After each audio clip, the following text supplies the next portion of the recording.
Okay, here we go. We're Jeffrey Fox. We're in the data science curriculum, big data open source software and projects course. We're in lesson 2F, which is the unit devoted to data access patterns and introduction to using HPC ABDS. And we're doing our summary, a very broad overview of the layers of the software stack. And this is the third part of that description.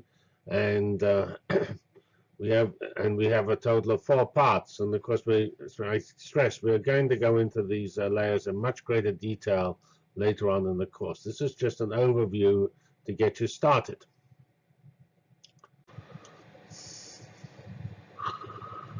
Okay, here we are, the third part of the discussion of the HPC ABDS stack, layers 14 through 17, which, as we'll see on the next slide, are very important. As we're getting nearer the high end, 17 is the highest layer. We're getting the ones that are very familiar to users because that's where a lot of the changes are made, whereas the entries on the stack below are very important, but they're more in common between lots and lots of applications and often not seen by the users. So if we now go on and see what we have in those layers.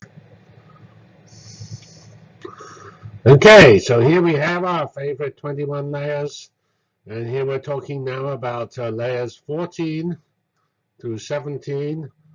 Given the sub-layers, that's 6 layers, but they're all very, very familiar, important ones. We have the programming model, which is either batch or streaming, A and B. We have higher level programming, things like Hive, SQL, and Hadoop, and Pig, which is data parallel Hadoop. Then we have what's called application hosting frameworks, Google Application Engine and Heroku and other important systems. Then we have what everybody wants, applications analytics. You better run something in your stack, or else you won't get anything out. And at the top, we have the technologies allowing you to integrate everything together, workflow and orchestration. So this is really popular, important area. There are lots of entries, which is why we have a lot of material just on these few number of layers. Thank you very much. Let's go for it. All right. Now we come to layer 14, and we have layer 14A.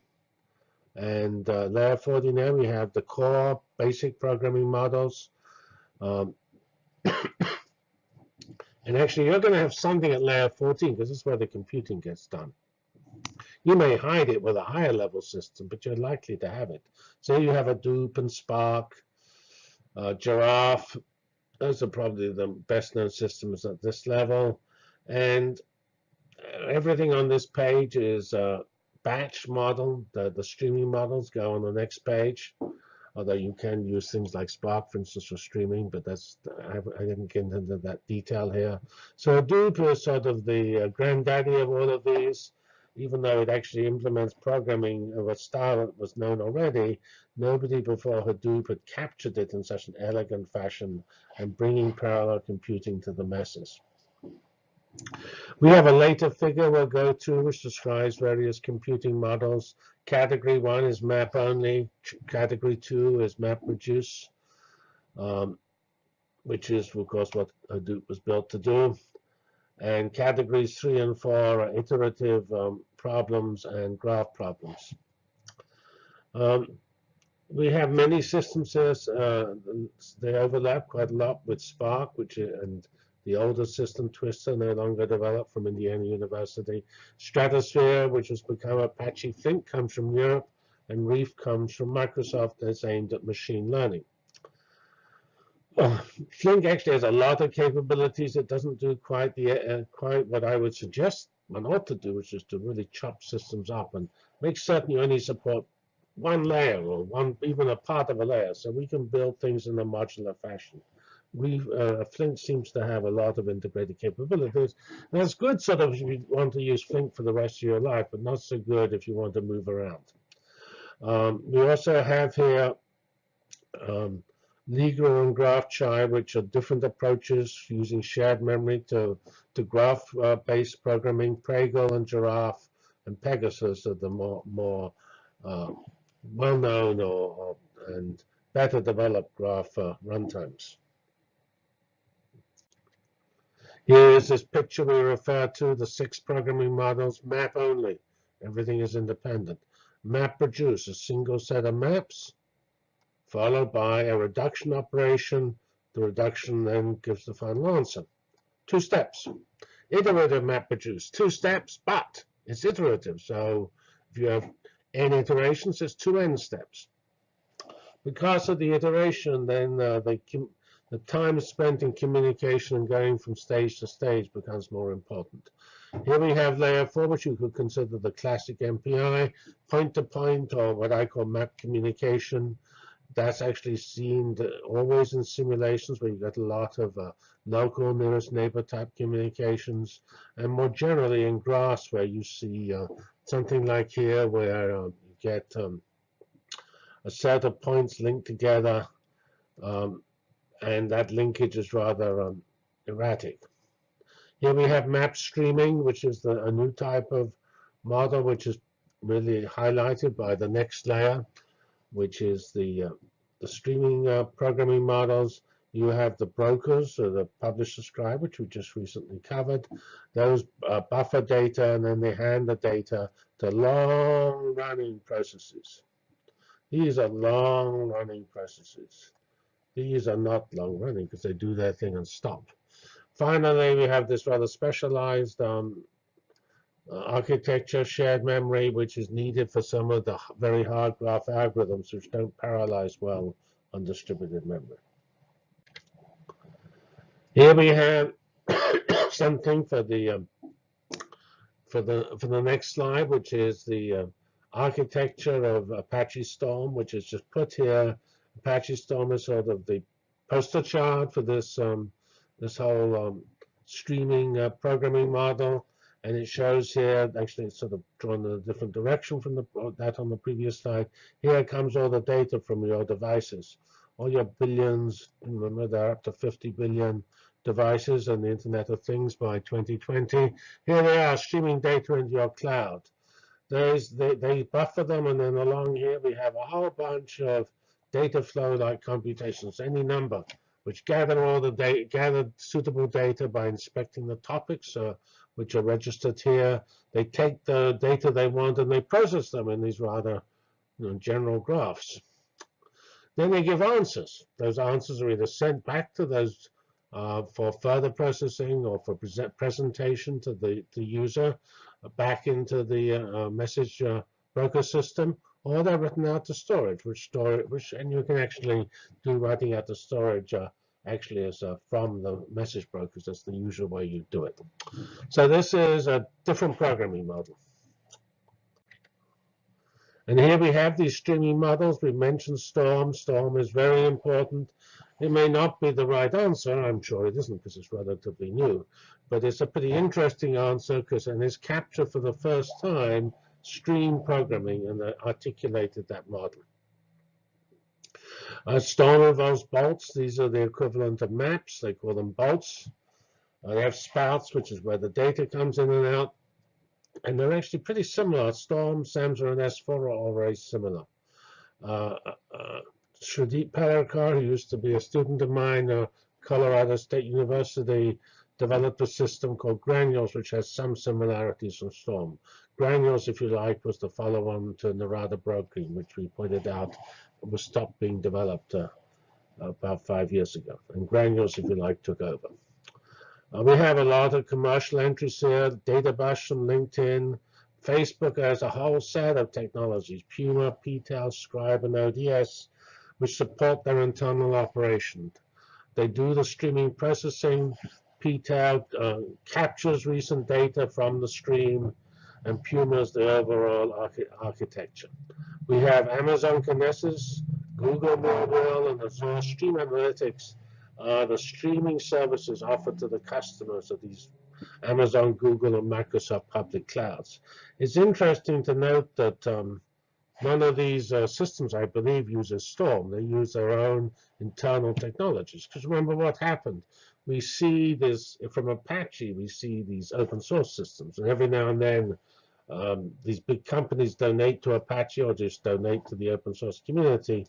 But in this aggressive competition there is to rule the world, all these companies are developing their own solutions because they have to, because otherwise they'll be overwhelmed by the amount of data and by their competition. Such is a competitive world. Now we come to layer 15A, high-level programming. It is the archetype here is Hive, which is SQL on MapReduce. Originally came from Facebook, and it offers the robustness and ease of use of SQL together with the scalability of MapReduce. Presto is a version of this which does interactive queries. HCatalog is a support technology for Hive. Shark is like Hive, but it uses Spark, not Hadoop. MRQL is another SQL type system using Hammer, Spark, or Hadoop for more complicated analytics. Tarjo builds a warehouse on top of Hadoop. Impala is similar to Hive. It comes from Cloudera, another well-known support organization in the big data space. HANA is a real-time SQL from SAP. Hadoop DB is an academic effort, which is one of the first true SQLs on top of Hadoop. And Polybase is Microsoft SQL Server on Hadoop. So these are all the same general idea. Let's get the best of both worlds, the scalability of Hadoop and the robustness and clear semantics of SQL. Here we have a slightly different direction. Instead of building on sort of customized data stores, which is what Hive does. It's got these things like Awk and things like that. Dremel and Apache Drill, they offer SQL-like queries on top of the arbitrary data store. So you say, let's take a general data store and see what it takes to do SQL queries on that data store. So Google BigQuery and Amazon Redshift take this approach. Similar idea is Phoenix, which exposes HBase through a SQL interface. Pig and Swazol are actually a rather different approach. They are trying to they're not trying to do SQL, they're trying to do data parallel computation. So they're trying to do array processing or image processing, where you can do a much simpler approach than Hadoop. Just because it's not that Hadoop is just for if you have lots of data and you have to loop over all the data points, it's easier to do an array syntax, which is what Pig and Swazol have. DataFew is actually supports Pig. It's in layer 16. It's interesting to see Hummingbird. It supports batch processing and streaming processing together, and Google Cloud Dataflow does the same thing, but isn't available because it's inside Google. And I think this idea of integrating batch and streaming is likely to get more and more important. Notice cascading here is a well-known technology, which is a toolkit for building big data systems.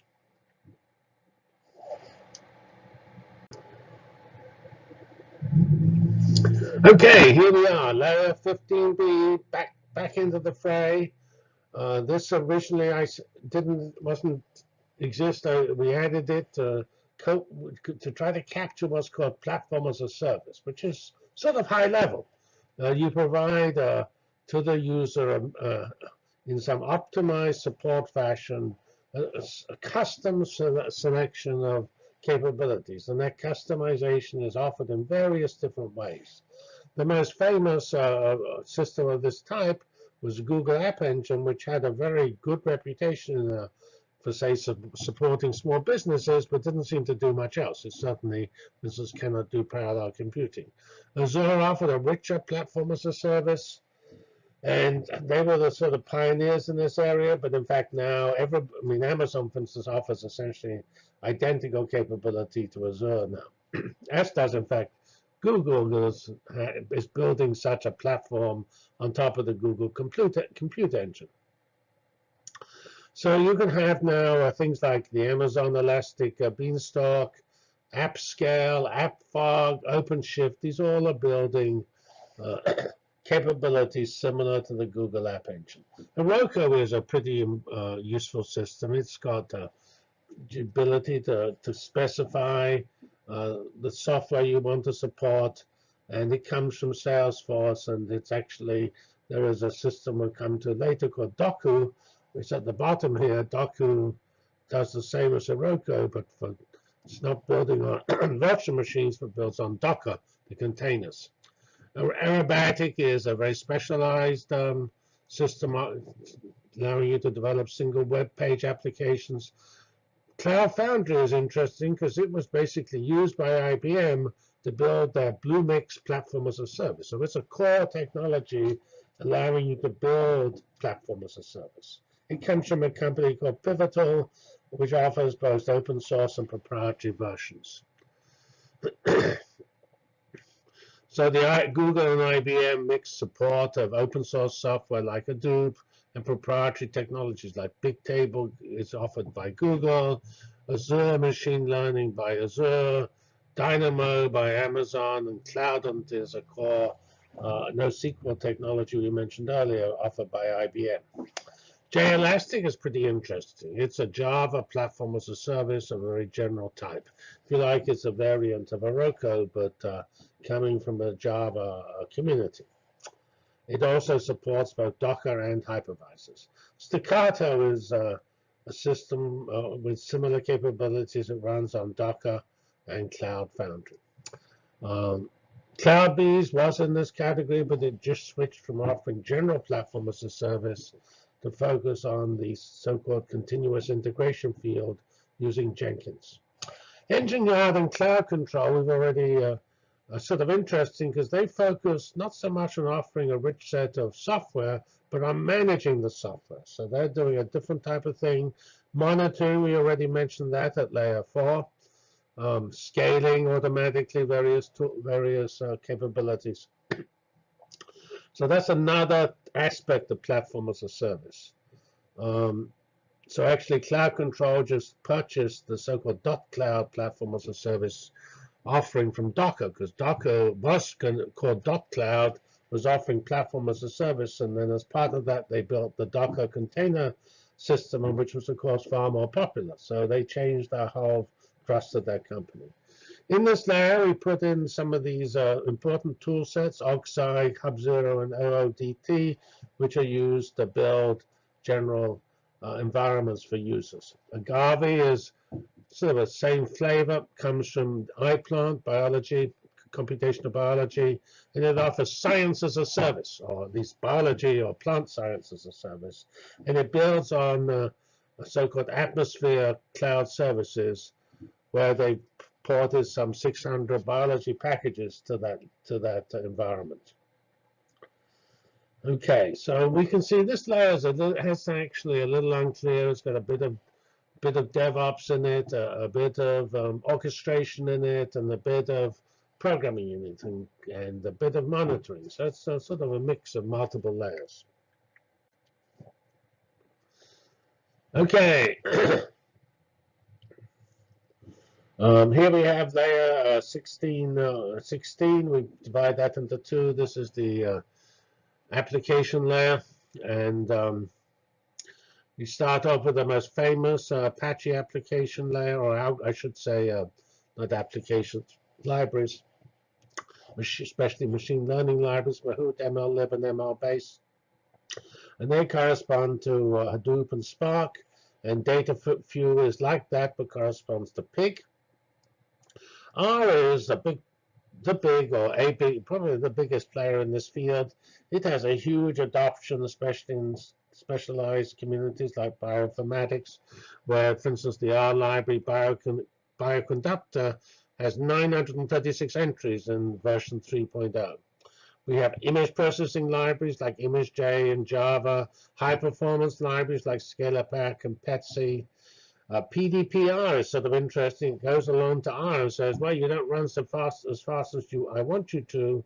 Let me add Scalapack, which is this HPC optimal parallel libraries to add high performance. R without modification will do parallelism, but only the pleasingly parallel sector, because it doesn't support naturally communication between the different R processes. Azure Machine Learning and Google Prediction API and Google Translation API represent machine learning offered as a service in the cloud by Microsoft and Google, respectively. Here's the next and last comments on this layer 16. So if you look at Python and MATLAB, they, as well as R, they also have similar features to R. They support array syntax as well, and so you can build lots of libraries from them. There are a whole bunch of machine learning in Python. Actually, in general, Python's more popular than R in some communities. And Caffe is a Python, MATLAB, C++ library for deep learning. DR4J is a Java library. Theano is Python in both of these for deep learning. H2O is a little difficult for me to say, quite see where it sits, but I'm not certain quite what its model is. But it uses R and Java and supports some key machine learning algorithms, including deep learning, clustering, and random forest. It uses Hadoop and HDFS. Because IBM Watson is a very huge effort being put by IBM into Watson and carrying its success in jeopardy and the publicity to a whole variety of fields which can use its automated reasoning and question answering capabilities. There are many graph libraries: Oracle PGX, GraphLab from CMU, Graph Builder from Intel, GraphX from Spark, Tinkerpop, which has the nicest name in my opinion. I don't quite know whether it's not actually terribly well known in the communities I work with. IBM System G is a library with network science and graph capabilities, and you can actually also go back to layer 49 and use the frameworks like Giraffe and Pegasus to program your own graph libraries, and people have done that. Scinet from Virginia Tech, Network Workbench from Cardi Burner at Indiana University, they focus on network science. Google Fusion Tables is an entry here. It does analytics for tables, including map displays. And Elasticsearch is a very popular tool which combines search with analytics engine, with an analytics engine Kibana. And somewhere in this layer 16, you're likely to choose a library, because if you're going to do any data processing, because otherwise, how do you do the processing? These libraries are meant to cover everything you might want to do, whether it be information retrieval based, pixel based, or whatever it is. You'll need it. All right. Layer 17 is the last, and this layer is also divided into two, and it's workflow and orchestration. So workflow and orchestration is a very general, important concept. And it's been around for a while, as the word workflow suggests. Workflow is a sort of got an intuitive meaning, and it says that when you do something, it has steps, and step 2 follows step 1, and so on. So you can generally think of a workflow or as being specified by a data flow graph, and many of these technologies think of what's going on as data flow graph. There is some important difference between this type of programming and that done at things like Hadoop, and the grain size is quite large. We're talking about whole tasks, like a whole Hadoop job, and we're linking one whole Hadoop job to another whole Hadoop job. That's what, say, Pig would do, and Tez will do, and things like that. So parts are large in workflow, and that's actually pretty important. It says overheads, which often kill you, and other times are not so important. So orchestration or workflow involving linking of components which are often distributed. And this is sort of different from platform as a service, which links components, but they're sort of more tightly linked in platform as a service, and they're doing sort of a single part of a job. That's what you sort of think of in that stage. So we have this hierarchy, and orchestration is the final level of the hierarchy. We have various capabilities, and we're joining them together. So orchestration, it was really extensively studied by the grid and service-oriented communities. There's a famous standard called BPEL, Business Process Execution Language, which captured that from Oasis. There was actually, that wasn't so successful. There was a product which was well regarded for a time, but stopped being developed, called Active BPEL. And one of the reasons maybe it didn't work so well, that BPEL was always emphasize control flow as managing it, whereas actually in most applications it's data flow. It's the fact that data goes from A to B, which makes process B start from given process A. It is not the process A wakes up B and says, do something for me. No, A sends data to B. So we have these famous ones from the HPC community, Pegasus, Kepler, Taverna. We have some new entries from the bioinformatics community who often have very sophisticated workflows, Galaxy and BioKepler. Alternative, some people like to use scripting languages, either directly or a real language like Python, or a customized workflow language like Swift. Apache has entries in this area, initially what you might call coming from the grid world, ODA and Aravata. The latter actually came from grid research at Indiana University.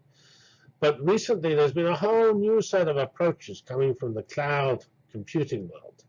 That's Dryad and Naiad from Microsoft, Untitled from the national security agencies. There's Apache, Uzi, and Tez, which are aimed at the Hadoop linking different Hadoop jobs. There is this wonderful East Science Central from Newcastle, which is links together, produce Azure especially, but probably also does other clouds and off-site services, and puts them all together to help users do science. Azure Data Factory and Google Cloud Data Flow are essentially orchestration systems associated with the Microsoft and Google clouds. As often, Google has pioneered this field with a system called Flume Java that has become Apache Crunch, and that's pretty important. Cascading, PyCascading, and Scalding are all the same software, which are toolkits to support orchestration. I mentioned cascading earlier in these slides. And this is pretty confused at the moment because we have an old world which seems to work well. We have a new world which seems to work well, and quite how they're related or how they compare is not at all obvious. So that's it. That's the end of this part 2. We will do some final summary in the final part of this analysis.